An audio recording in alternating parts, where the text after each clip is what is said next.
جب تک گاڑی کا سفر ختم نہیں ہوا تب تک وہ بڈھا گاہے بگاہے کبھی رامین کی کمر پر اپنی انگلیاں چلانے لگتا تو کبھی اس کے بازو پر اور کبھی اس کی گردن پر اپنے ہاتھ کی پشت پھیرنے لگتا۔ وہ بیچاری بار بار اس کا ہاتھ اپنے آپ سے پیچھے کر رہی تھی، لیکن اسے اپنی شامت صاف نظر آ رہی تھی۔ قرضدار اپنا قرضہ لے چکا تھا، اس کا باپ بھی شاید پڑوسیوں کے رحم و کرم سے قبر کے حوالے ہو جاتا، لیکن وہ جیتے جی مر گئی تھی۔ اسے تو اتنا بھی موقع کسی نے نہیں دیا تھا کہ اپنے باپ کی میت پر 2 آنسو بہا لے، حالانکہ اس نے اپنے والد کو بہت منع کیا تھا کہ کسی سے بھی قرضہ نہ لے، روکھی سوکھی جیسے بھی کھائی جا رہی ہے گزارا ہو رہا تھا، لیکن اس کے باپ نے کہا کہ فیکٹری لگا لوں گا تو یہ قرضہ 1 سال میں ختم ہو جائے گا، پھر میں پیسے کماؤں گا اور تمہاری شادی دھوم دھام سے کروں گا، بڑے امیر گھرانے میں۔ لیکن وہ تو نقصان دیکھ کر ہی صدمہ برداشت نہیں کر پایا اور دنیا سے ہی چل بسا، اور اسے بھی جیتے جی موت کی سزا سنا گیا تھا۔ جیسے ہی گاڑی فلیٹ کے نیچے کھڑی ہوئی، اس کو بڈھے نے بڑے حق سے رامین کی کلائی پکڑی اور اسے اندر لے جانے لگا۔ فلیٹ کا دروازہ کھولا تو رامین کے ہوش اڑ گئے تھے، کیونکہ وہ اکیلی نہیں تھی، بہت سی لڑکیاں تھیں وہاں اور مرد بھی بہت سارے موجود تھے، یہاں تک کہ کیمرے بھی تھے۔ جیسے ہی اس بڈھے کو دیکھا تو چند نوجوان اس پر بڑی بے باکی سے نظریں اٹھانے لگے۔ وہ کہنے لگے، باس نیا مال لے کر آئے ہو؟ وہ تو یوں بات کر رہے تھے جیسے وہ انسان نہ ہو، کوئی بے جان چیز ہو جس کا سودا کیا گیا ہو۔ وہ بڈھا کہنے لگا، ہاں پہلے میں اس کے ساتھ وقت گزاروں گا، اور ہاں کیمرہ تیار ہے نا؟ یہ سن کر رامین کے ہوش اڑے تھے۔ وہ کہنے لگا، ہاں ہاں تیار ہے کیمرہ، میں بھی پوری تیاری کر کے کمرے میں موجود ہوں، ماحول ایک دم مست ہے۔ سیٹ جیسے ہی رامین کو کمرے میں لے جانے لگا تو وہ اپنا آپ بچانے لگی۔ وہ کہنے لگی، میں نہیں چاہوں گی، میرا ہاتھ چھوڑو، خدا کے لیے مجھے یہاں سے جانے دو۔ ان میں سے ایک شخص کہنے لگا، سیٹ مجھے نہیں لگتا یہ لڑکی تجھے قریب آنے دے گی، میں تو کہتا ہوں سالی کو ایک انجیکشن کھونپ دو تاکہ ویڈیو اچھی بن سکے۔ رامین کی یہ سن کر جان لبوں پر آئی تھی۔ وہ کہنے لگا، نہیں، میں اسے ہوش و حواس میں رکھنا چاہتا ہوں، اسے سنبھالنا میرا کام ہے، بس کیمرہ مین کو بولو کہ وہ اپنے کیمرے کی سیٹنگ کو ٹھیک رکھیں۔ وہ کہنے لگا، کمرہ تیار ہے، آپ جا سکتے ہیں۔ جیسے ہی وہ بڈھا رامین کو کمرے کے اندر لے کر گیا، کمرے کا خوابناک ماحول دیکھ کر اس کے ہوش اڑے تھے۔ کمرے میں ہلکی ہلکی ملگجی سی روشنی پھیلی ہوئی تھی، صرف نائٹ بلب چل رہا تھا، اور وہاں پر ایک کیمرہ مین ہاتھ میں کیمرہ لیے کھڑا تھا۔ وہ بڈھا اسے زبردستی کھینچ کر بیڈ پر پھینک چکا تھا، پھر کیمرہ مین کو اشارہ کرنے لگا۔ وہ کہنے لگا، دیکھو میرا چہرہ نہیں آنا چاہیے، بس یہ لڑکی نظر آئے۔ وہ کہنے لگا، اوکے باس، ایسا ہی ہوگا۔ اس بڈھے نے رامین کے گلے سے دوپٹہ اتار کر دور پھینکا تھا اور پھر بیڈ پر اس کے پاس چلا گیا، لیکن وہ اپنا بچاؤ کر رہی تھی، وہ اپنا آپ چھڑوانے کی کوشش کر رہی تھی۔ اسی چھینا جھپٹی میں رامین کے کپڑے جگہ جگہ سے پھٹ گئے تھے۔ پھر ایک زوردار تھپڑ اس بڈھے نے رامین کے چہرے پر مارا تھا۔ وہ کہنے لگا، زیادہ نخرے دکھائے گی تو اپنے ساتھ 2 مردوں کو اور بلا لوں گا، سیدھی طرح جو میں چاہتا ہوں مجھے کرنے دے، ورنہ جو میں کرنا چاہتا ہوں تیرے ساتھ بیک وقت 3 مرد کریں گے۔ رامین کا حلق تو جیسے خشک ہوا، اسے لگا جیسے کسی نے اس کے اندر سے سارا خون نچوڑ لیا۔ اس سے پہلے کہ وہ بڈھا اس کے ساتھ کچھ غلط کرتا، دروازہ بڑی زور سے دھڑ دھڑایا گیا۔ وہ کہنے لگا، کون ہے کمینہ؟ باہر سے آواز آئی، SHO کامران شاہ، دروازہ کھول ورنہ میں توڑ دوں گا۔ وہ بڈھا فوراً سے پیچھے ہٹا اور کہنے لگا، شٹ، لگتا ہے پولیس نے ریڈ مار دی ہے۔ اس سے پہلے کہ وہ رامین کو کہیں چھپانے کی کوشش کرتا، رامین بڑی تیزی سے بیڈ سے اٹھی اور اس نے کمرے کا دروازہ کھول دیا۔ سامنے ایک 32 سالہ نوجوان تھا۔ وہ فوراً سے اس کے پاس گئی اور کہنے لگی، خدا کے لیے مجھے بچا لے، یہ بڈھا میرے ساتھ۔ بات ابھی یہیں تک پہنچی تھی جب کامران نے اسے دیکھا۔ وہ کہنے لگا، تمہاری یہ ڈرامے بازیاں میرے سامنے نہیں چلیں گی۔ پھر اپنے پیچھے پلٹ کر دیکھنے لگا اور کہنے لگا، لیڈیز کانسٹیبل کو بلاؤ، سب لڑکیوں کو موبائل میں بٹھائیں اور دوسری موبائل میں ان کمینوں کو بٹھاؤ۔ کب سے مجھے انتظار تھا کہ میں رنگے ہاتھوں ان کو پکڑوں۔ پولیس اہلکاروں نے سب کے سروں پر بندوقیں تان لی تھی، ایک ایک کو وہ نیچے لے جا رہے تھے۔ وہ بڈھا کامران سے کہنے لگا، دیکھ SHO، ہماری پہنچ بہت اوپر تک ہے، تجھے بہت پچھتانا پڑے گا، تو اچھا نہیں کر رہا، پیسے کا لین دین کر اور ہمیں چھوڑ دے، اس میں تیرا بھی فائدہ ہے اور ہمارا بھی۔ ایک زوردار تھپڑ کامران شاہ نے اس بھٹے کے منہ پر مارا تھا اور وہ دور جا کر گرا تھا۔ وہ کہنے لگا، یہ رشوت کی لالچ کسی اور کو دینا، میرے ساتھ کیا ہوگا یہ بات کی بات ہے، لیکن جب تک میں تم لوگوں کے ساتھ کیا کروں گا یہ تم لوگوں نے سوچا بھی نہیں ہوگا۔ کامران شاہ اپنے قانون خود بناتا ہے اور اس کا جو جی چاہتا ہے وہ کر گزرتا ہے۔ بات کی بعد میں دیکھی جائے گی، چلو بٹھاؤ ان سالوں کو، انہیں میں چھوڑوں گا نہیں۔ رامین بھی لیڈیز کانسٹیبل کے ساتھ نیچے جا چکی تھی، اور بھی 5-6 لڑکیاں تھیں۔ سب کی سب پریشان تھی۔ کچھ ہی دیر میں رامین اور وہ لڑکیاں پولیس اسٹیشن پہنچ گئی تھی۔ سب لڑکیوں کو ایک ہی جیل میں بند کر دیا گیا تھا۔ ایک لڑکی کہنے لگی، مارے گئے، ہماری تو وہ مثال ہے کہ آگے کنواں اور پیچھے کھائی۔ رامین اس لڑکی کے پاس آ گئی۔ وہ کہنے لگی، کیا مطلب؟ اچھا ہوا کہ ہم پکڑے گئے، اب تو یہ پولیس والے ہمیں چھوڑ دیں گے۔ وہ لڑکی کہنے لگی، سوچ ہے تمہاری، پولیس والے کبھی کسی لڑکی کو ایسے نہیں چھوڑتے۔ وہاں وہ کمینہ بھٹا ہماری عزت کے سودے کرنے والا تھا، یہاں یہ پولیس والے انویسٹیگیشن کے نام پر اپنی راتیں ہمارے ساتھ رنگین کریں گے۔ یہ سن کر رامین کا رنگ اڑا تھا۔ وہ بہت معصوم سی تھی، ایسی باتوں سے واقف نہیں تھی۔ زندگی اس نے پردے میں گزاری تھی، کالج میں بھی نقاب کر کے جاتی تھی۔ ایسی باتیں، ایسی زبان اس نے کبھی نہیں سنی تھی۔ وہ بہت بڑی مصیبت میں پھنس گئی تھی۔ اسے لگا کہ پولیس ان کی خیر خواہ ہے، ان کی مدد کرے گی، لیکن ایسا نہیں ہوا تھا۔ اب وہ اس لڑکی کی بات سن کر پریشان ہوئی تھی کہ پتہ نہیں اب انجام کیا ہوگا۔ کچھ ہی دیر کے بعد ایک ایک لڑکی کو اسی کامران شاہ کے پاس لے کر جایا گیا، اور جیسے جیسے اس کی باری قریب آ رہی تھی رامین کی جان نکل رہی تھی۔ اس نے دیکھا جو لڑکی جا رہی ہے وہ واپس نہیں آ رہی، پتہ نہیں وہ SHO لڑکیوں کے ساتھ کیا کر رہا ہے، کس طرح کی انویسٹیگیشن کر رہا ہے کہ وہ واپس ہی نہیں آ رہی۔ صرف وہ اکیلی ہی جیل میں بچی تھی اور دل ہی دل میں اپنے بچاؤ کی دعائیں مانگ رہی تھی کہ جب لیڈیز کانسٹیبل آئی اور کہنے لگی، چلو باہر آؤ، تمہاری باری ہے، وہ یوں تھی کہ اگلا سانس نہیں لے پائے گی۔ اپنے آنسوؤں پر ضبط باندھے وہ اس کانسٹیبل کے ساتھ SHO کامران کے کمرے میں گئی۔ جیسے ہی دروازہ کھولا، کمرے کا AC پورے کمرے کو ٹھنڈا کر چکا تھا۔ کمرے میں SHO کامران کے علاوہ کوئی دوسرا نہیں تھا، کوئی لڑکی نہیں تھی۔ جیسے ہی رامین ڈرتے ڈرتے اندر آئی تو کامران کہنے لگا، دروازہ بند کرو۔ کانسٹیبل نے دروازہ بند کر دیا، لیکن رامین دروازے کے پاس ہی کھڑی رہی۔ وہ کہنے لگا، یہ لڑکی سامنے آ کر کھڑی ہو۔ وہ کہنے لگی، نہیں میں نہیں آؤں گی، آپ اچھے انسان نہیں ہیں، مجھے پتا ہے آپ میرے ساتھ کیا کریں گے۔ رامین کی بات سن کر SHO کامران شاہ کا دماغ کھول اٹھا تھا۔ وہ فوراً سے کھڑا ہو گیا اور کہنے لگا، مطلب کیا ہے تمہارا لڑکی؟ وہ کہنے لگی، میں جانتی ہوں پولیس والے کیسے انویسٹیگیشن کرتے ہیں۔ وہ قدم قدم بڑھاتا ہوا رامین کے سامنے آ کر کھڑا ہو گیا۔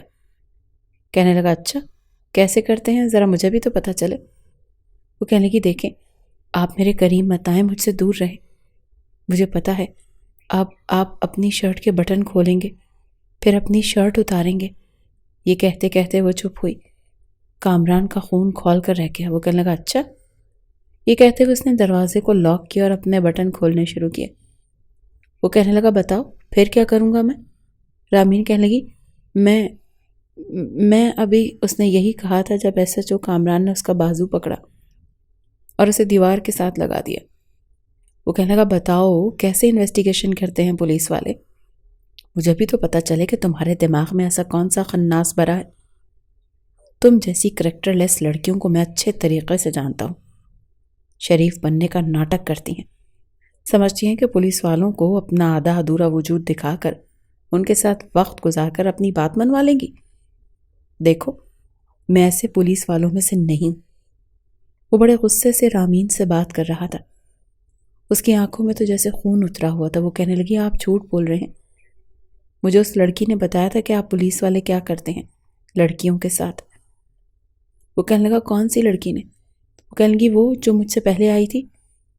وہ کہنے لگا، میں جو کرتا ہوں اسے چھوڑو، پہلے یہ بتاؤ کہ تم کیا کرتی ہو، کب سے اس بڈھے کے ساتھ کام کر رہی تھی، کتنی بار تم نے جسم فروشی کی ہے، مجھے سچ سچ بتاؤ ورنہ میں تمہیں۔ وہ کہنے لگی، میں ایسی لڑکی نہیں ہوں، میں بہت شریف ہوں۔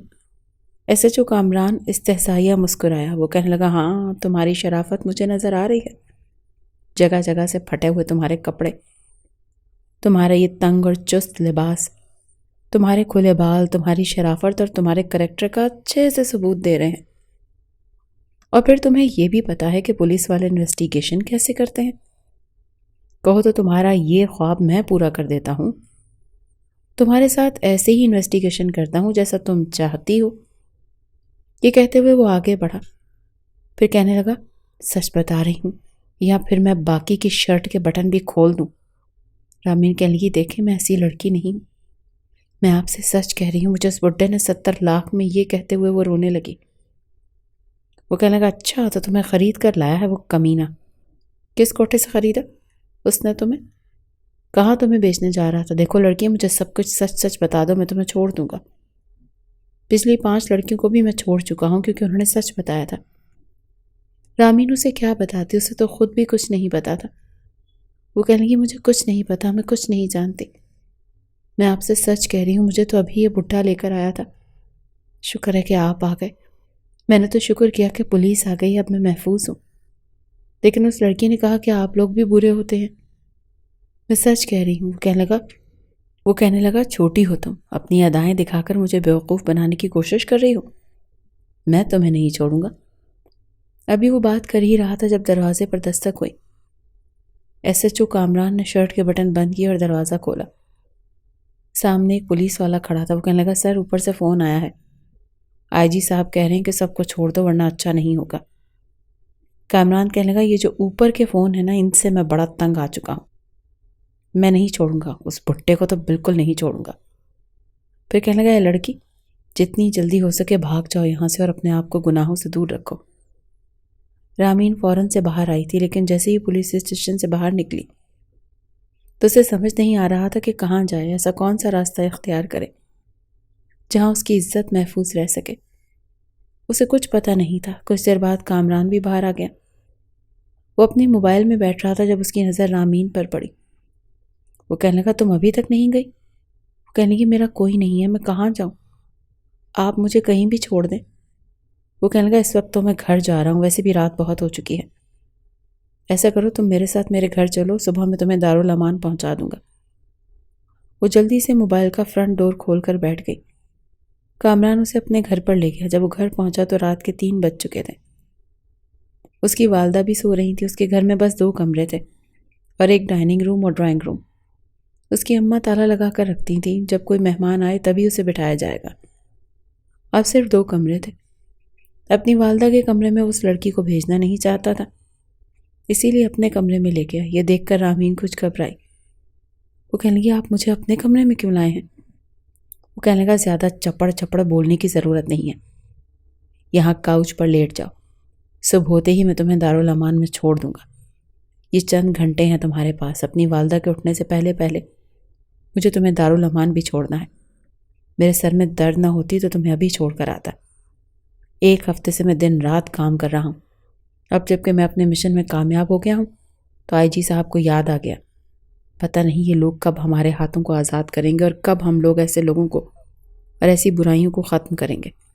دیکھو، جو کچھ تم پہلے کر چکی ہو، اس زندگی سے توبہ کر لو تو بہتر ہے۔ آگے نیک اعمال کرنا، شاید تمہاری بخشش ہو جائے اور اچھی زندگی کا موقع بھی مل جائے۔ یہ کہہ کر وہ اپنے بیڈ پر لیٹ چکا تھا اور اپنی بیگ پر رکھا دوسرا تکیہ اس نے زمین پر پھینکا تھا۔ وہ کہنے لگا، ادھر منہ کر کے سو جاؤ۔ پھر ایک لحاف اپنے بیڈ سے اٹھایا اور اس لڑکی کو دے دیا۔ وہ کہنے لگا، اپنے اوپر اوڑھ لو۔ رامین نے وہ لحاف خود پر لپیٹا اور سو گئی۔ لیکن سب کمرے میں بڑی زور کی دستک ہوئی تھی۔ دونوں ہی ہڑبڑا کر اٹھے تھے۔ ابھی تو کامران کی ٹھیک سے آنکھ نہیں کھلی تھی جب رامین نے دروازہ بھی کھول دیا، لیکن سامنے اس کی والدہ کھڑی تھی۔ کامران کے کمرے میں ایک لڑکی کو دیکھ کر روبینہ بیگم کے ہوش اڑے تھے۔ کامران اس لڑکی کی عقل پر ماتم کرنے لگا تھا۔ بنا اس کی اجازت کے اس نے دروازہ کیوں کھولا تھا، اور اس کی ماں یقیناً اب اس پر شک کرے گی۔ پہلے ہی کہتی تھی کہ پولیس کی نوکری مت کرو اور پولیس والے اچھے نہیں ہوتے، لیکن کامران کا یہ جنون تھا کہ وہ ایک ایماندار پولیس والا بنے گا، اور اب تک ایمانداری سے ہی کام کر رہا تھا اور ایمانداری سے ہی عہدے تک پہنچا تھا۔ لیکن اس کی ماں گاہے بگاہے اس پر شک کرتی رہتی تھی کہ مجھے لگتا ہے کہ تم بھی دوسرے پولیس والوں کی طرح غلط روش پر چل پڑے ہو۔ وہ بار بار اپنی ماں کو بس اسی بات کا یقین دلاتا رہتا تھا کہ وہ ایسا نہیں ہے، اور رامین تو بنا لحاف کے ہی دروازہ کھول چکی تھی۔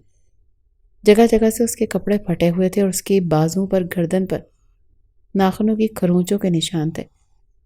یہ دیکھ کر اس کی والدہ کہنے لگی، یہ لڑکی کون ہو تم؟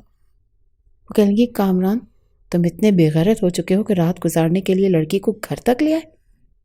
وہ فوراً سے کھڑا ہوا تھا، کہنے لگا، اماں ایسی کوئی بات نہیں ہے۔ لیکن رامین کے دماغ میں ایک ایسا آئیڈیا آیا تھا کہ جس سے وہ اپنی عزت کی حفاظت کر سکتی تھی۔ اس سے پہلے کہ کامران کچھ بولتا، رامین روبینہ بیگم کے گلے لگ کر رونے لگی، کہنے لگی، آپ کے بیٹے نے مجھے برباد کر کے رکھ دیا، مجھے کہیں منہ دکھانے کے قابل نہیں چھوڑا۔ یہ سن کر تو کامران کے ہوش اڑ گئے تھے، اور روبینہ بیگم تو کھا جانے والی نظروں سے کامران کو دیکھ رہی تھی۔ وہ کہنے لگی، یہ لڑکی کیا کہہ رہی ہے؟ وہ کہنے لگا، اے لڑکی، کیوں جھوٹ بول رہی ہو؟ اماں کو سچ بتاؤ، سچ بتاؤ کہ میں تمہیں کیوں لایا ہوں۔ وہ کہنے لگی، رات گزارنے کے لیے لائے تھے، اور کس لیے لے کر آئے تھے؟ دیکھیں اماں جی، میں ایک شریف گھرانے کی لڑکی تھی، میرے باپ نے کسی سے قرضہ لے کر اپنی فیکٹری کھولی تھی، لیکن اس فیکٹری کو آگ لگ گئی، میرے والد کا دیوالیہ ہو گیا، اور یہ صدمہ میرے والد سے برداشت نہیں ہوا، ان کا انتقال ہو گیا۔ لیکن قرض داروں کو پیسہ چاہیے تھا، اس لیے انہوں نے میری بولی لگائی۔ ایک بڈھے نے مجھے خریدا تھا، مجھے اپنے ساتھ فلیٹ میں لے کر گیا، لیکن تبھی انہوں نے ریڈ ماری۔ میں نے تو شکر کیا کہ پولیس والے میری عزت کی حفاظت کریں گے۔ انہوں نے سب لڑکیوں کو جانے دیا، لیکن مجھے اپنے ساتھ یہاں پر لے آئے، اور رات کو میرے ساتھ۔ یہ کہہ کر وہ پھر سے رونے لگی۔ روبینہ کہنے لگی، کامران، تمہیں شرم نہیں آئی؟ مجھے تو پہلے ہی لگتا تھا کہ تم پولیس والے تو بن گئے ہو، حرکتیں بھی ویسی ہی کرو گے، تبھی تو میں تمہیں منع کرتی تھی۔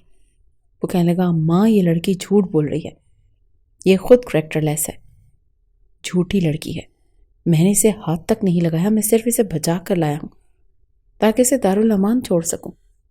روبینہ بیگم کہنے لگی، اس کی زندگی برباد کر کے تمہیں کیا لگتا ہے میں تمہیں اسے دارالامان چھوڑنے کا مشورہ دوں گی؟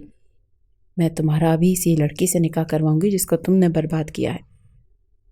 یہ سن کر کامران کا دل چاہا کہ رامین کا گلا دبائے اور اسے جان سے ہی مار ڈالے۔ کتنے آرام سے اسے بد کردار ثابت کر چکی تھی۔ کامران کہنے لگا، ہرگز بھی نہیں، میں اس جھوٹی اور کریکٹر لیس لڑکی سے کبھی شادی نہیں کروں گا۔ روبینہ بیگم کہنے لگی، میں دیکھتی ہوں کیسے نہیں کرتے، اگر تم نے اس لڑکی سے نکاح نہیں کیا تو میرا مرا منہ دیکھو گے۔ روبینہ بیگم نے اپنی آنکھوں سے آنسو صاف کرتے ہوئے کہا، پھر رامین کو اپنے ساتھ لگایا اسے باہر لے گئی۔ کامران تو اپنا سر پکڑ کر رہ گیا تھا۔ کچھ ہی دیر میں روبینہ بیگم نے مسجد کے امام صاحب کو بھی فون کر کے بلا لیا کہ نکاح پڑھوانا ہے۔ وہ مسجد کے امام بھی تھے اور نکاح خواں بھی تھے۔ سچ چند مسجد کے ہی معزز لوگوں کو لے کر گھر پہنچ گئے۔ کامران کا بس نہیں چل رہا تھا کہ اس لڑکی کے ساتھ کیا نہ کر گزرے جس نے کھڑے کھڑے اسے بدنام کر کے رکھ دیا تھا۔ اپنی ماں کے سامنے وہ کچھ کہہ نہیں سکتا تھا، وہ اپنی ماں کی نظروں میں گر چکا تھا۔ دل چاہ رہا تھا کہ اس لڑکی کو اپنے ہاتھوں سے مار ڈالے، اور وہ ایک ایماندار پولیس والا تھا، چاہتا تھا کہ بیوی بھی نیک اور سلجھی ہوئی ہو۔ لیکن اس لڑکی نے کامران کے ساتھ جو کچھ کیا تھا وہ فراموش کرنے کے قابل نہیں تھا۔ بہرحال اپنی ماں کے سامنے اس نے کچھ نہیں، چپ چاپ نکاح کر لیا۔ لیکن نکاح کے فوراً بعد ہی رامین نے کہا کہ میں ان کے کمرے میں نہیں سوں گی، مجھے ان سے ڈر لگتا ہے۔ وہ جانتی تھی کہ کامران اسے چھوڑے گا نہیں کیونکہ اس نے جھوٹ بولا تھا۔ وہ کہنے لگی، پلیز اماں جان، مجھے آپ اپنے کمرے میں رکھ لیں، میں آپ کے کمرے میں زمین پر سو جاؤں گی، لیکن ان کے کمرے میں نہیں جاؤں گی۔ روبینہ بیگم کہنے لگی، اچھا ٹھیک ہے۔ وہ کہنے لگی، کامران، مجھے تم سے یہ امید نہیں تھی، کون سا جانوروں والا سلوک کیا ہے تم نے اس لڑکی کے ساتھ کہ وہ تمہاری شکل بھی دیکھنے کو تیار نہیں۔ کامران کچھ بھی کہتا تو اس کی ماں اسے جھوٹا ہی سمجھتی، اسی لیے وہ چپ چاپ اپنے کمرے میں چلا گیا۔ دروازہ بڑی زور سے بند کیا، لیکن سوچ چکا تھا کہ جب بھی اسے موقع ملے گا اس لڑکی کو چھوڑے گا نہیں۔ پوری رات غصے کے مارے اس کا خون کھولتا رہا اور وہ سگریٹ پہ سگریٹ پیتا رہا۔ ایک طرف سے آئی جی صاحب کا اس پر پریشر تھا کہ وہ سیٹھ کو چھوڑ دے، لیکن ابھی تک وہ سیٹھ کامران کے قبضے میں تھا۔ اگر وہ چاہتا تو اسے گولیوں سے بھون کر ختم کر دیتا اور کہتا کہ کاؤنٹر میں مارا گیا۔ وہ بھی اسی چکر میں تھا، انہی سوچوں میں گم تھا، لیکن یہ نئی مصیبت اس کے گلے پڑ چکی تھی۔ اس سیٹھ کو تو کامران نے آئی جی کے کہنے پر چھوڑ دیا، لیکن جیسے ہی وہ اپنی گاڑی میں کچھ ہی فاصلہ طے کر کے سنسان سڑک پر پہنچا، تو وہیں کامران کے خفیہ نوجوانوں نے اس پر حملہ کر دیا اور اسے مار ڈالا تاکہ برائی ختم ہو سکے، کیونکہ قانونی طور پر ایسے لوگوں کی سزا نہیں دی جاتی۔ اب وہ کافی مطمئن ہو چکا تھا اور اب اسے رامین کو مزہ چکھانا تھا، جو اسے دیکھتے ہی ماں کے پیچھے یوں چپتی جیسے پتہ نہیں اس نے اس کے ساتھ کیا کیا ہے۔ رات کو اسے نیند نہیں آ رہی تھی، سوچا کہ چلو چائے پی لوں۔ جیسے ہی وہ کچن میں آیا تو کھٹ پٹ کی آواز پر اس کے کان چوکنے ہو گئے تھے۔ جب اس نے دیکھا تو رامین اپنے لیے چائے بنا رہی تھی۔ اسے یوں تنہا کچن میں دیکھ کر اس نے جلدی سے تیز قدم بڑھائے اور رامین کی کلائی پکڑ لی۔ وہ بری طرح سے ڈری تھی۔ اس نے چولہا بند کیا تو دوسرا ہاتھ رامین کے منہ پر رکھا تاکہ وہ چلا نہ سکے۔ اسے اپنے حصار میں دبوچا اور اپنے کمرے میں لے آیا۔ رامین تو اس افتاد کے لیے تیار نہیں تھی۔ اپنے کمرے میں لا کر ہی اس نے اسے پیچھے دھکیلا تھا اور کمرے کا دروازہ بند کر دیا۔ وہ کہنے لگا، کیا کہا تم نے؟ میں نے تمہاری عزت کو برباد کیا۔ تمہیں پتہ ہے عزت کو برباد کرنا کیا ہوتا ہے؟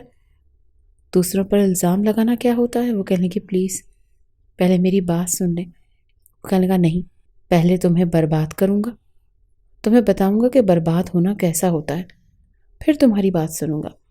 اس سے پہلے کہ وہ اپنی شرٹ اتارتا رامین کو کچھ نہیں سوچا تو زور سے کہنے لگی، اماں جی مجھے بچائیں۔ اس سے پہلے کہ اس کی آواز کامران کی ماں تک کمرے تک جاتی، اس نے جلدی سے رامین کے قریب آ کر اس کے منہ پر ہاتھ رکھا۔ وہ کہنے لگا، اگر اب تم نے چلانے کی کوشش کی تو تمہارا گلا دبا کر تمہیں یہیں مار ڈالوں گا۔ اسے دیوار سے لگا چکا تھا، لیکن اس کی آنکھیں دیکھ کر دل کی دھڑکن کچھ بے اختیار ہوئی تھی۔ بلا شبہ وہ خوبصورت تھی، کسی کا بھی دل اس کے حسن کو دیکھ کر ڈول جائے، لیکن کامران کی نظر میں وہ ایک کریکٹر لیس لڑکی تھی اور وہ ایسی لڑکی کے ساتھ کچھ بھی کرنا نہیں چاہتا تھا۔ لیکن اب دل کی بے اختیاریاں بڑھنے لگی تھی۔ اس سے پہلے کہ وہ خود پر قابو کھونے لگتا، اس نے اس کے منہ سے ہاتھ ہٹایا۔ وہ کہنے لگا، جا یہاں سے۔ کامران کو لگ رہا تھا کچھ دیر اسے اور دیکھے گا تو اپنے جذبات کو سنبھال نہیں پائے گا، اور اپنی اسی کیفیت پر وہ پریشان بھی ہوا تھا۔ آج تک کسی لڑکی کو دیکھ کر اس کی ایسی کیفیت نہیں ہوئی تھی۔ رامین نے سکھ کا سانس لیا اور فوراً سے کمرے سے باہر نکل گئی، لیکن وہ یہ نہیں جانتی تھی کہ اگلے روز ہی وہ رات ایک بار پھر یوں ہی گزر چکی تھی۔ بار بار اس کی آنکھوں کے سامنے رامین کا سراپا آ رہا تھا۔ آج تک SHO کامران شاہ نے تمام تر اختیارات ہونے کے باوجود خود کو ایسی لڑکیوں سے دور رکھا تھا، جہاں تک کہ خاندان کی کتنی لڑکیاں تھیں جو کامران شاہ پر مر مٹتی تھیں، لیکن کامران شاہ نے جب سے SHO کے عہدے کو سنبھالا تھا اس پر ذمہ داری پہلے سے بھی زیادہ آ چکی تھی۔ وہ تو سمجھ رہا تھا کہ شاید اب بیٹھ کر خود سے نیچے اور افسران پر حکم چلائے گا، لیکن نہیں، یہاں پر جب تک ہر ایک بات کا جواب دے اسے خود نہ ہونا پڑتا تب تک کوئی بھی کام نہیں ہوتا تھا۔ ہر ایک چیز کی نگرانی اسے خود ہی کرنی پڑتی تھی۔ اب یہ وہ انہی سوچوں میں گم کچھ سوچ رہا تھا جب اسے باہر سے ہنسنے کی آواز آنے لگی۔ رات کے تقریباً 12 بجے کا وقت تھا۔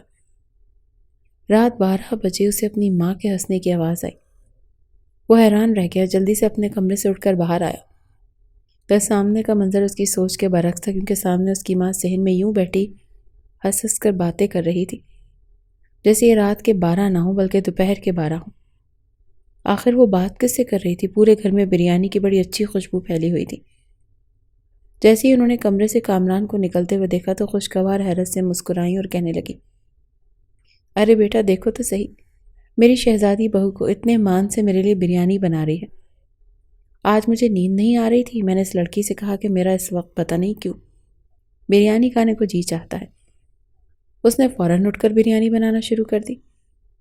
یہ سن کر کامران کے ماتھے پر بل پڑ چکے تھے۔ وہ اسے صرف اور صرف حقارت اور تلخی سے ہی دیکھ رہا تھا۔ اس کا کوئی بھی کام صرف اور صرف منافقت ہی لگتا تھا۔ کچھ دیر بعد بریانی بن کر تیار ہو چکی تھی۔ خوشبو ایسی تھی کہ کامران کا بھی جی چاہ رہا تھا کہ وہ بھی کھائے، لیکن ذہن میں بار بار یہی سوالات آ رہے تھے کہ وہ کوئی شریف لڑکی نہیں بلکہ بازاری لڑکی ہے۔ اس جیسی لڑکیاں بھلا گھر کی عزت کیسے بن سکتی ہیں؟ وہ تو اپنی ماں کو بھی یہی کہنا چاہتا تھا کہ اسے صرف جھاڑو پوچھا ہی کروایا کریں، اپنے گھر کے کام خود کیا کریں، لیکن پھر اس سوچ کر خاموش ہو جاتا کیونکہ اس کی ماں تو اس کی اس بات پر اسے ہی سنانے والی تھی۔ جب زبردستی اس کی ماں نے وہ بریانی ایک چمچ ڈالی تو وہ تو جیسے دیوانہ سا ہو چکا تھا۔ تھوڑی سی بریانی پلیٹ میں ڈال کر کمرے میں چلا گیا۔ ایک ہی نظر اس نے کامران کو دیکھا اور پھر ایک گہری سانس خارج کر کے رہ گئی۔ کچھ دیر بعد ہی کمرے میں گئی تو روبینہ بیگم خراٹے مار کر سونے لگی۔ وہ اپنی آنکھیں کھول کر چھت کو تکنے لگی۔ آنکھ سے بے ساختہ آنسو گرنے لگے تھے۔ ایک خوف سا اس کے دل میں ابھرنے لگا تھا۔ اس نے جس شخص پر الزام لگایا تھا وہ کوئی اور نہیں بلکہ ایک ایس ایچ او تھا۔ اگر کسی روز روبینہ بیگم اس گھر سے گئیں تو نہ جانے وہ ایس ایچ او کیا کرے گا، یہ سوچ کر وہ گھبرا جاتی تھی۔ بار بار ذہن میں کئی طرح کے خیالات آ رہے تھے۔ اس نے کامران شاہ سے بے تحاشا خوف آ رہا تھا۔ نیند آج اس کی آنکھوں سے کوسوں دور تھی۔ بار بار وہی الفاظ ذہن میں گردش کر رہے تھے جب کامران شاہ نے اسے کریکٹر لیس کہا تھا، بد کرداری کا الزام لگایا تھا۔ وہ سسک سسک کر بے آواز رونے لگی۔ وہ لڑکی جس کا ناخن تک آج سے پہلے گھر سے باہر نہ گیا تھا، جو 5 وقت کی نمازی تھی، بھلا اس پر اس طرح کے الفاظ کا استعمال ڈوب مرنے کے مترادف تھا۔ جب نیند نہ آئی تو وہ اٹھی اور جائے نماز اٹھا کر کمرے سے باہر نکل آئی۔ لاؤنج کے کونے میں اس نے روشنی جلائی اور وہیں پر جائے نماز بچھا کر بیٹھ گئی۔ کتنی ہی دیر اپنی اس حالیہ زندگی پر وہ اللہ تعالیٰ سے بات کرتی رہی، روتی رہی۔ اس کی سسکیاں کامران شاہ کے کانوں تک بھی پہنچی تھی۔ کمرے سے اٹھ کر باہر آیا تو اسے یوں روتا دیکھ کر اس کے ماتھے پر بل پڑ چکے تھے۔ چلتا وہ اس کے پاس چلا آیا اور پھر کچھ دیر اسے دیکھتا رہا۔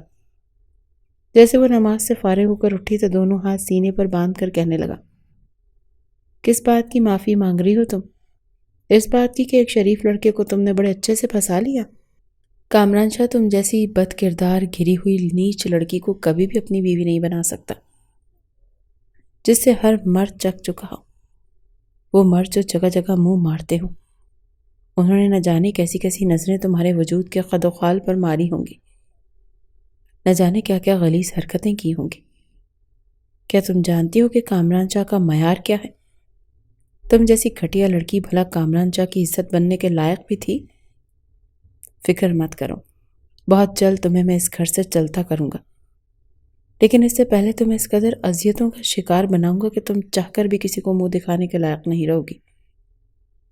وہ پہلے ہی رو رہی تھی اور کامران شاہ کے ان الفاظوں کو سن کر مزید رونے لگی اور روتے ہوئے ٹوٹے ہوئے انداز میں کہنے لگی کہ دیکھیے کامران، میرا اس دنیا میں آپ کے سوا کوئی بھی نہیں ہے۔ باہر بھیڑیے بیٹھے ہیں مجھے نوچنے کے لیے۔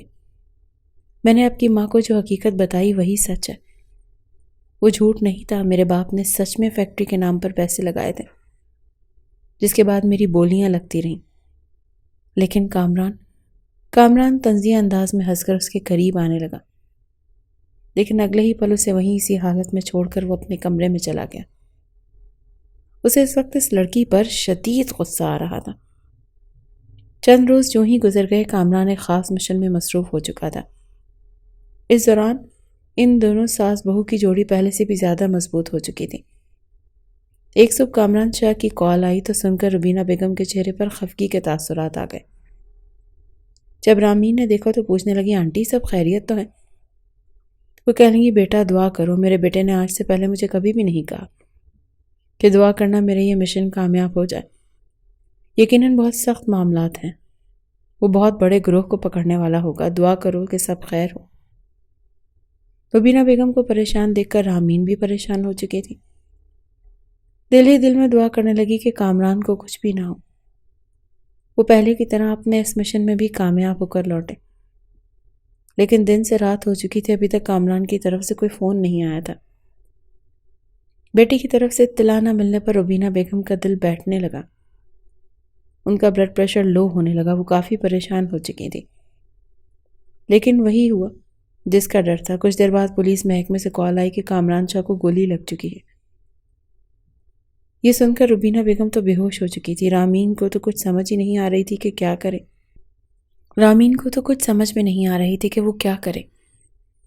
خوف کے مارے سے رونا آ گیا۔ روتے ہوئے کہنے لگی کہ کس ہاسپٹل میں ہے کامران؟ انہوں نے تمام تر معلومات دیں تو وہ اپنی ساس کو بھی اسی ہاسپٹل میں لے کر جا چکی تھی۔ پہلے تو اس نے ساس کو ایڈمٹ کروایا اور پھر جب کامران شاہ کی طرف گئی تو وہ سمجھ رہی تھی کہ شاید وہ بے ہوش پڑا ہوگا اور منہ پر نیل ہوں گے، زخموں سے چور ہوگا، مشن میں تو کامیاب ہو چکا تھا۔ مگر آخری پکڑے جانے والے ڈاکو نے اس پر برے طریقے سے حملہ کر دیا تھا، جو بعد میں کامران شاہ کے ہاتھوں ہی مارا گیا۔ آنکھوں میں آنسو لیے جب وہ کمرے میں گئی تو سامنے کا منظر اس کی آنکھیں مزید کھول گیا، کیونکہ سامنے کامران شاہ نیم دراز انداز میں ٹیک لگا کر بیٹھا تھا۔ اس وقت ہاسپٹل کے یونیفارم میں وہ کچھ زیادہ ہی پرکشش لگ رہا تھا۔ اس کے بازو پر پٹی بندی دیکھ وہ ایک گہری سانس خارج کر گئی۔ دھیرے دھیرے چلتی اس کے قریب آئی اور کپ کپاتے ہوئے اپنا ہاتھ بازو پر رکھنا چاہا جہاں پر زخم تھا۔ اگلے ہی پل کامران شاہ کی آنکھ کھل گئی۔ اس نے ایک جھٹکے سے اپنا بازو الگ کیا۔ ہلنے سے اس کے بازو میں درد بھی ہوا۔ کہنے لگا، تم یہاں کیا کر رہی ہو؟ امی کہاں ہے اور مجھے چھو کیوں رہی تھی؟ دور ہٹو، شاباش۔ کامران شاہ کے منہ سے یہ سن کر وہ ایک جھٹکے سے دور ہوئی۔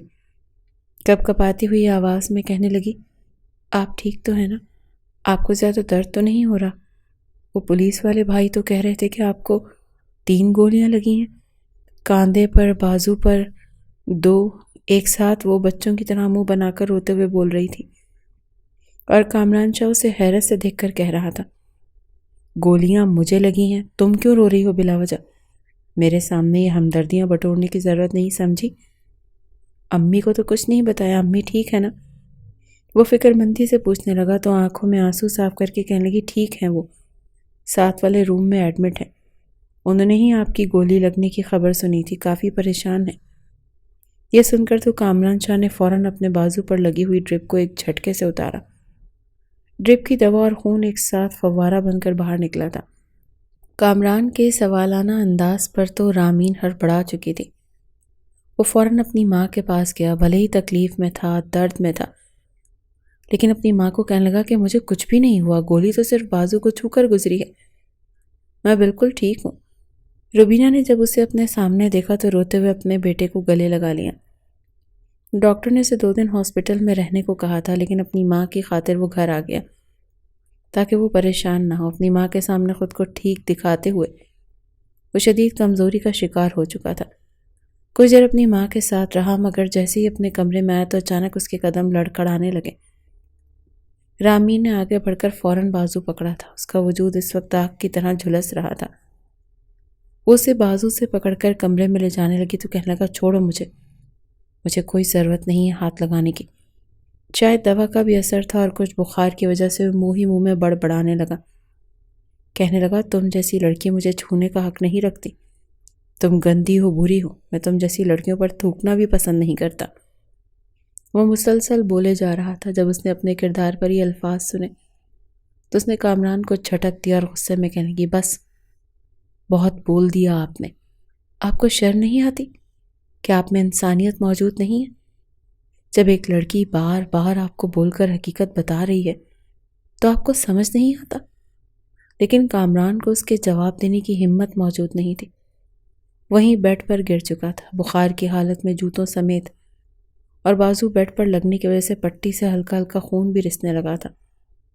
وہ درد سے کرا رہا تھا، لیکن وہ اسے اسی حالت میں چھوڑ کر باہر آنے لگی، جو بار بار اس کے کردار کشی کر رہا تھا، اسے برا بھلا کہہ رہا تھا۔ پھر بھلا کیوں وہ اس کے ساتھ اپنی بیوی کے فرائض نبھاتی؟ ہاں، اس نے غلط کر کے اس کے ساتھ شادی کی تھی، لیکن وہ اس طرح سے بھی تو اس پر اپنا غصہ نکال سکتا تھا۔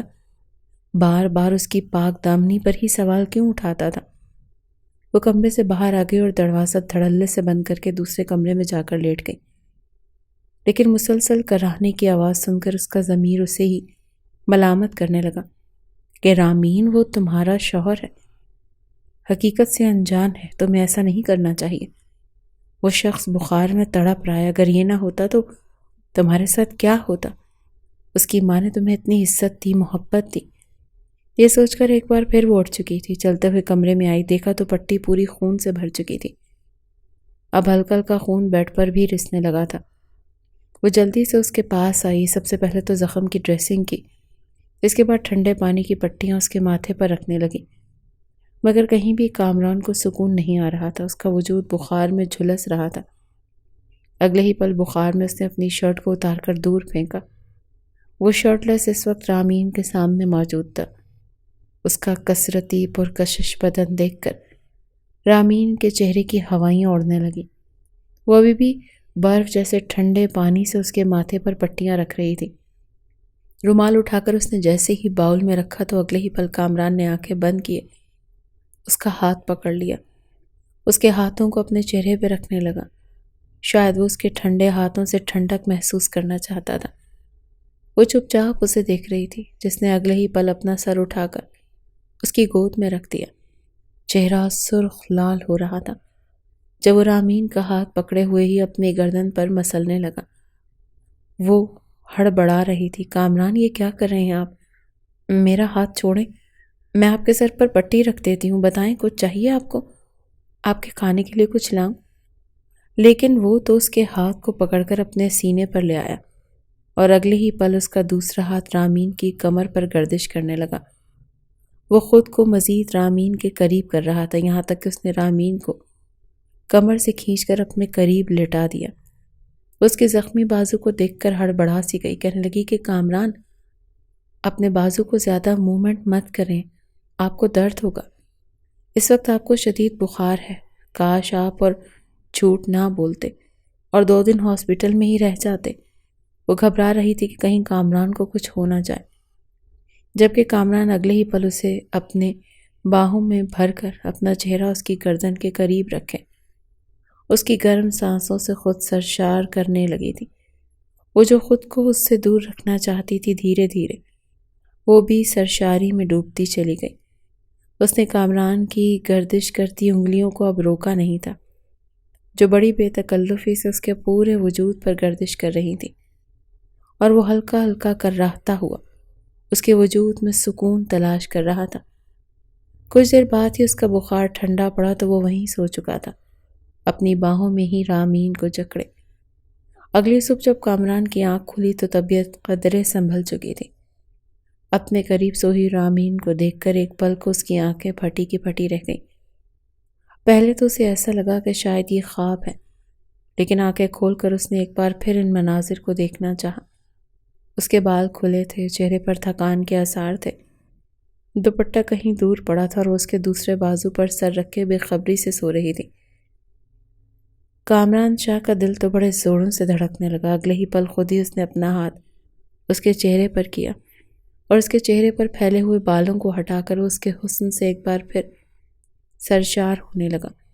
اس سے پہلے کہ وہ اپنی حدود پھلانگتا اور اپنے لب اس کے لبوں کے قریب کر جاتا، وہ ہڑبڑا کر اٹھ بیٹھی، گھبراتے ہوئے کہنے لگی، اٹھ گئے کامران؟ فوراً کامران پیچھے ہٹا، کہنے لگا، ہاں اٹھا ہوں، نظر نہیں آ رہا کیا؟ تم میرے کمرے میں کیا کر رہی ہو؟ میرے بیڈ پر، میرے پہلو میں؟ کیا ارادے تھے تمہارے؟ ایک مرتبہ تو الزام لگا چکی ہو، اب کیا اس لیے پاس تھی کہ کچھ بڑا کر سکو؟ رامی نے اس کی جلی کٹی باتیں سن کر جی بھر کر پریشان ہوئی تھی، چپ چاپ اٹھ کر کمرے سے باہر چلی گئی۔ مگر اس نے جس طرح دونوں ماں بیٹی کی خدمت کی تھی، روبینہ بیگم تو اس کے صدقے واری جانے لگی تھی۔ کہنے لگی، اگر خاندان میں بھی کوئی لڑکی دیکھ لے تو ایسی کبھی بھی ہماری یوں خدمت نہ کرتی جس طرح اس لڑکی نے کی ہے۔ کامران چپ چاپ اپنی ماں کی بات سن کر ایک گہری سانس خارج کر گیا۔ اسے اس وقت جو لڑکی اپنی ماں کے منہ سے اچھی تو لگ رہی تھی، لیکن جس حالت میں اسے یہ لڑکی ملی تھی، ذہن میں یہ بات گھر کر چکی تھی کہ یہ لڑکی اچھے کردار کی نہیں ہے۔ وہ چاہ کر بھی اس سے محبت نہیں کر پا رہا تھا، بس اس کی زندگی اذیتوں سے دوچار کرنا چاہتا تھا۔ اس کی اصلیت اپنی ماں کے سامنے لانا چاہتا تھا کہ جس قدر آپ اس کو عزت دے رہی ہیں، جو اس قابل ہے ہی نہیں۔ دل میں وہ اس سے محبت چاہتا تھا، لیکن اندر ہی اندر وہ اپنے معیار کو اتنا گرتا برداشت نہیں کر سکتا تھا۔ یہ کامران شاہ کی کیسی لڑکی کو اپنی عزت بنائے، اس پر محبت نچھاور کرے، جو پہلے سے ہی کتنے ہی لوگوں کے ساتھ۔ اس سے آگے تو وہ کچھ سوچ بھی نہیں سکتا تھا۔ آج تک اس نے کسی لڑکی کی طرف آنکھ اٹھا کر نہیں دیکھا تھا۔ اس روز وہ سارے کام نمٹا کر نہانے کے بعد باتھ روم گئی تو شاور کام نہیں کر رہا تھا، شاید اس میں کچرا آ چکا تھا۔ روبینہ کہنے کی، بیٹا اپنے کپڑے لے جاؤ، جا کر کامران کے کمرے میں نہا لو۔ ویسے بھی وہ کون سا گھر ہے، طبیعت بحالی کے بعد وہ دوبارہ سے اپنی ڈیوٹی جوائن کر چکا تھا۔ وہ جھجکتے ہوئے اپنے کپڑے لے کر کامران کے کمرے میں چلی گئی۔ اس نے فریش ہونے کے بعد بالوں کو یوں ہی کھلا چھوڑا اور تولیے سے صاف کر دی۔ گنگناتی جیسے ہی باہر نکل کر آئی تو سامنے کا منظر دیکھ کر ہڑبڑا چکی تھی۔ کیونکہ سامنے ہی بیڈ پر کامران اس وقت اپنے جوتے ایک طرف رکھ رہا تھا۔ جیسے اس کی نظر رامین پر پڑی تو اس کی آنکھیں وہیں کھلی کی کھلی رہ گئیں، لیکن وہ نظریں چرا کر اس کے کمرے سے جانے لگی تو کامران نے اسے روک لیا۔ کہنے لگا، کہاں جا رہی ہو؟ یہیں رکو، آج تو بڑی نکھری نکھری لگ رہی ہو۔ خیریت؟ اتنی رونق تمہارے چہرے پر کس لیے ہے؟ وہ شوق انداز میں بولا۔ وہ ہڑبڑا گئی، کہنے لگی، نہیں ایسی تو کوئی بات نہیں، میں تو بس ابھی نہا کر باہر نکلی ہوں۔ وہ قدم بقدم چلتا ہوا اس کے قریب آیا اور اگلے ہی پل اس کی کمر میں ہاتھ رکھ کر اپنے قریب کر چکا تھا۔ کہنے لگا، آج رات میں تمہارے ساتھ رنگین بنانا چاہتا ہوں۔ یہ سن کر اس کے چہرے کی ہوائیاں اڑی اور کہنے لگی، مجھے ایسا کچھ بھی نہیں کرنا آپ کے ساتھ۔ وہ خود کو چھڑوانے لگی تو اسے مزید قریب کر چکا تھا۔ کہنے لگا کہ کیوں؟ ویسے تو ہر بات میں بیوی بیوی کرتی ہو۔ بیوی کے فرائض صرف یہ جھاڑو پوچھا، کھانا بنانا، کپڑے استری کرنا نہیں ہوتا، بلکہ شوہر کے کہنے پر شوہر کو خوش کرنا بھی ہوتا ہے۔ آج کی رات میں تمہارے ساتھ اپنی رات رنگین کرنا چاہتا ہوں۔ یہ سن کر رامین کے تو ہوش اڑ گئے تھے۔ کہاں وہ نازک سی لڑکی اور دوسری جانب کثرتی بدن رکھنے والا۔ کہنے لگی، چھوڑے مجھے پتہ ہے آپ میرے ساتھ وہی کریں گے جو فلموں اور ڈراموں میں ہیرو ہیروئن کے ساتھ کرتے ہیں۔ آپ مجھے اذیتوں سے دو چار کریں گے، میرے ساتھ بری حرکتیں کریں گے، لیکن میں آپ کو ایسا کچھ بھی نہیں کرنے دوں گی۔ جب تک آپ کو مجھ سے محبت نہیں ہو جاتی تب تک میں اپنا آپ کے حوالے نہیں کروں گی۔ اس کی بات پر وہ خباثت سے ہنس کر کہنے لگا کہ تم جیسی لڑکی سے کون محبت کرے گا؟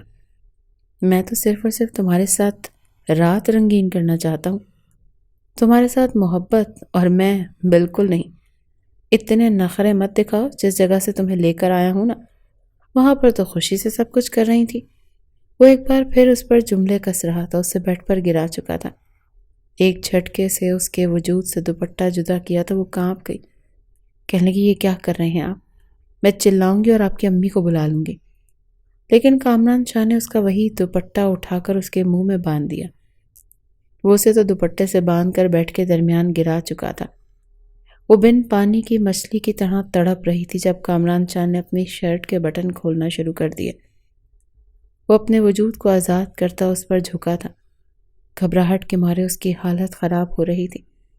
بے شک اس کا شوہر تھا، وہ اس کے لیے جائز تھی، مگر ایک مرد کے غصے اور انتقام میں سہے جانے والی اذیتوں میں کس قدر تکلیف اور کرب ہوتا ہے وہ جان سکتی تھی۔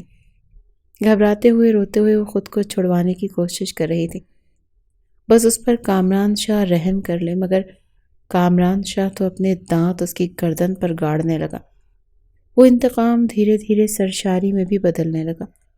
وہ پوری طرح اس حسین لڑکی کے وجود میں کھو چکا تھا، لیکن اس کے جذبات میں شدت نہیں آئی تھی۔ وہ اس کی گردن پر اپنے نشان گاڑنے کے بعد اس کے لبوں پر آیا تھا۔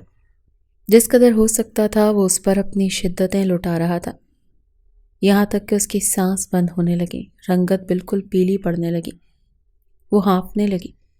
مگر کامران شاہ نے اگلے ہی پل اس پر اپنی شدتیں لٹانا شروع کر دیں۔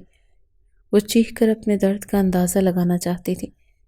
کامران شاہ جو سمجھ رہا تھا کہ یہ لڑکی اس سے پہلے ہی کوٹھے کی زینت بن چکی ہے، اسے کہیں سے خرید کر لایا گیا تھا، یہ تو کسی ایسے بدنام زمانہ گلیوں کی رہائشی تھی، مگر جیسے ہی اس نے اپنی شدتیں اس کے وجود پر لٹانا شروع کی تو وہ ٹھٹک چکا تھا۔ ایک جھٹکا سا اس کے وجود کو لگا، کیونکہ وہ ایک لمحہ لگا تھا اسے یہ جاننے میں کہ یہ لڑکی جیسے وہ پچھلے 2 مہینوں سے نہ جانے کتنی باتوں اور جملوں کا نشانہ بنا رہا تھا، اسے کیا کچھ کہہ رہا تھا۔ یہ لڑکی رو رو کر اپنی پاک دامنی کا ثبوت دلاتی رہی۔ وہ تو سچ مچ پاک دامن تھی، وہ تو کنواری تھی جسے آج تک کسی مرد نے چھوا تک نہیں تھا۔ کامران شاہ کی شدتیں جو اس پر لٹانا چاہتا تھا اس نے یکدم سے کمی آ چکی تھی۔ پھر رامین خوف کے مارے تھر تھر کانپ رہی تھی، اس کا سانس اکھڑ چکا تھا، آنکھوں کی پتلیاں تو جیسے بالکل پھرنے کو تھیں۔ جب کامران شاہ نے اپنے انداز میں نرمی برتی اور اس پر جھک گیا، رامین جو خوف کے مارے اپنے سامنے موت دیکھ رہی تھی، یہ جان چکی تھی کہ اس کی پاک دامنی کو ثبوت ملتے ہی کامران کو اس پر یقین ہو چکا ہے، لیکن اب وہ کسی پتھر کی مورت کی طرح اس کے آگے پڑی تھی۔ نہ وہ چلا رہی تھی، نہ چیخ رہی تھی، نہ ہی کسی طرح کا رد عمل دے رہی تھی۔ اپنی شدتیں اس پر لٹانے کے بعد کامران نے اسے اپنی باہوں میں بھرا اس کے چہرے پر بوسے دینے لگا، کہنے لگا مجھے معاف کر دو، مجھے لگا تھا تم سچ مچ میں وہی ہو، باقی لڑکیوں جیسی، کیونکہ میرا پیشہ ہی ایسا ہے۔ اس سے پہلے میں کتنی ہی بدنام زمانہ گلیوں اور لڑکیوں کو پکڑ کر لایا ہوں۔ میرا مشن یہی ہے کہ میں اسے پورے علاقے کو ایسے لوگوں سے صاف کروں، ایسے اڈے بند کروں۔ مجھے لگا شاید تم بھی انہی میں سے ہو۔ جھوٹ بول رہی ہو، میں تو تم جیسی ایک ہی اچھی نیک لڑکی چاہتا تھا، مجھے معاف کر دو۔ کامران کا لہجہ ایک دم سے بدلا تو اگلے ہی پل کامران کو جھٹکتے ہوئے خود اس سے چھڑوایا اور کہنے لگی، بس کر دیں کامران، بس کر دیں۔ آپ نے جو کچھ کیا ہے نا میرے ساتھ، میں کبھی سوچ بھی نہیں سکتی تھی۔ کر لیا آپ نے میرے ساتھ جو کرنا تھا۔ آپ نے کہا تھا نا آپ مجھے طلاق دیں گے، تو ٹھیک ہے، دے دیجئے طلاق۔ آپ نے میری عزت خراب کرنی تھی سو کر دی۔ وہ درد سے سسکتی کراہتی ہوئی بیڈ سے اٹھی تھی، اسے چکر آ رہے تھے۔ کامران نے اسے باہوں میں بھرنا چاہا، لیکن وہ اس سے دور ہٹ کر دوسرے کمرے میں چلی گئی۔ کامران سر پکڑ کر بیٹھ چکا تھا۔ واقعی یہ لڑکی جو کچھ کہہ رہی تھی سچ کہہ رہی تھی، لیکن وہ کیا کرتا؟ اس کی ڈیوٹی ایسی تھی جس میں اس کا تعلق تھا۔ وہاں پر ٹریننگ کے دوران تشویش کرنا، شک کرنا سکھایا جاتا تھا۔ ظاہری سی بات تھی، وہ زیادہ تر وقت اپنی ڈیوٹی کے دوران ایسے مجرموں کے ساتھ گزارتا تھا۔ پھر کیسے وہ ایک دم سے اس لڑکی پر اندھا یقین کر لیتا جس نے جھوٹ بول کر اس سے نکاح کیا تھا؟ وہ اپنا سر پکڑ کر بیٹھ گیا، شرمندہ ہونے لگا۔ لیکن اس وقت اگر وہ اپنی ماں کے کمرے میں جاتا تو اچھا خاصا پروپیگنڈا شروع ہو سکتا تھا۔ وہ وہیں بیڈ پر سوچتے سوچتے سو گیا۔ اگلی صبح جب اس کی آنکھ کھلی تو ایک نئی قیامت اس کے انتظار میں تھی۔ اس کی ماں گھبرائے ہوئے کہنے لگی، بیٹا یہ رامین کہاں ہے؟ پورے گھر میں ڈھونڈ لیا، کہیں نہیں ملی۔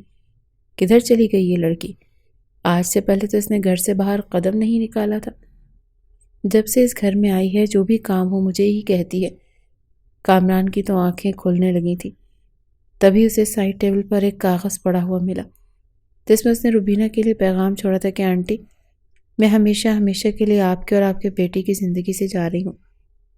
آپ نے مجھے اپنی بیٹیوں جیسی محبت دی، بہت شکریہ، لیکن شاید میں اس قابل نہیں تھی۔ وہ جا چکی تھی اور کامران یوں تھا کہ کاٹو تو خون نہ نکلے۔ پہلی بار روبینہ نے اپنے بیٹے کو تھپڑ مارا تھا۔ یہ کیا کہا تو نے اسے جو گھر چھوڑ کر چلی گئی؟ میری بہو صرف اور صرف رامین ہی ہے، جاؤ جا کر اسے لے کر آؤ۔ وہ فوراً گھر سے نکلا تھا۔ پورا دن مارا مارا گلیوں میں پھرتا رہا، سڑکوں پر لوگوں سے اس کے بارے میں پوچھتا رہا۔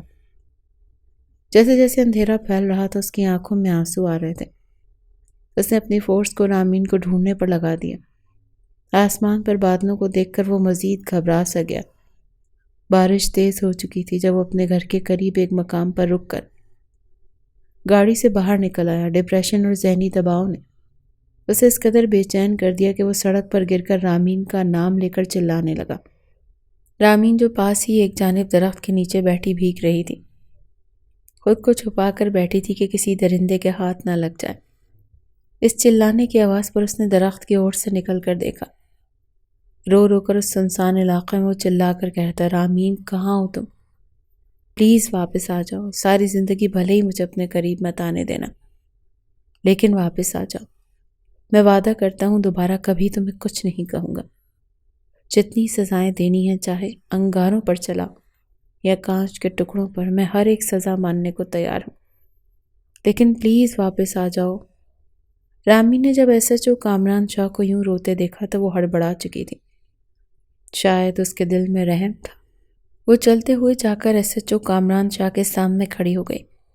کامران شاہ نے روتے ہوئے جیسے ہی اپنے چہرے سے ہاتھ ہٹائے اور سامنے دیکھا تو رامین کھڑی تھی۔ ایک پل کو اس نے پلکیں جھپکی، دیکھا کہ خواب ہے یا حقیقت، اور پھر اگلے ہی پل اسے اپنے سینے سے لگا لیا۔ روتے ہوئے کہنے لگا، معاف کر دو مجھے، میں غلط تھا، جو چاہے سزا دے لو لیکن مجھے معاف کر دو۔ وہ پتھر کی مورت بنی کھڑی تھی، کہنے لگی، کیوں آئے ہیں ڈھونڈنے مجھے؟ میں تو گندی عورت ہوں نا، بازاری۔ ابھی وہ اتنا ہی بولی تھی جب اس نے اس کے منہ پر ہاتھ رکھ دیا۔ خبردار، ایک لفظ بھی اور نہیں، خاموش ہو جاؤ۔ میں نے تمہیں جو کچھ بھی کہا میں جانتا ہوں، میں اس کا مداوع کیسے کروں گا، کیسے کفارہ ادا کروں گا، مگر میں تمہاری قسم اٹھا کر کہتا ہوں کہ اگر تم مجھے اجازت نہیں دو گی تو میں تمہارے سامنے ساری زندگی ایسے گزار دوں گا مگر تمہیں ہاتھ تک نہیں لگاؤں گا۔ تمہیں اتنی محبت، اتنی خوشیاں دوں گا جس کی تم حقدار ہو۔ شاید ایسے ہی میں کفارہ ادا کر سکوں۔ وہ اسے اپنے ساتھ گھر لے آیا تھا۔ روبینہ بیگم نے جب اسے دیکھا تو ان کی جان میں جان آئی تھی۔ اپنی بہو کو سینے سے لگا کر رونے لگی۔ کچھ دن تو دونوں کے بیچ خاموشی سے گزرے، لیکن دھیرے دھیرے ان کا رویہ ٹھیک ہونے لگا۔ روبینہ بیگم نے جب یہ دیکھا تو کہنے لگی، خیر ہے؟ کیا دونوں ایک دوسرے کو بلیوں کی طرح گھور گھور کر چھپکے چھپکے دیکھتے رہتے ہو؟ بس مجھے اگلے 2 ماہ کے اندر اندر خوشخبری چاہیے۔ بند کرو یہ آنکھ مچولی تم لوگ۔ اس روز اپنے ہاتھوں سے روبینہ بیگم نے اپنے بیٹی کی دلہن سجائی تھی۔ وہ بالکل دلہن کی طرح تیار کروا کر کمرے میں بٹھا چکی تھی۔ کامران جب ڈیوٹی سے واپس آیا تو اسے اس کے کمرے میں جانے نہ دیا۔ روبینہ بیگم نے اسے ایک عمدہ سفید کرتا پہننے کو دیا اور اپنی خاندانی انگوٹھی نکال کر اس کے حوالے کرتے ہوئے بولی کہ جا کمرے میں، اور خبردار جو مجھے کسی بھی طرح کی شکایت ملی تو۔ کامران نے جیسے ہی دروازہ کھولا تو سامنے وہ دلہن بنی مسکراتے ہوئے اسی کا انتظار کر رہی تھی۔ وہ تو جیسے لمحوں میں قید ہو کر رہ گیا تھا۔ کچھ دیر تو محبت بھری باتیں ہوتی رہیں، اور پھر وہ اسے اپنی باہوں میں بھر کر اپنا آپ اس پر وار چکا تھا، اور آمین تو جیسے اس کی سانسوں میں اپنی سانسیں شامل ہوتا دیکھ کر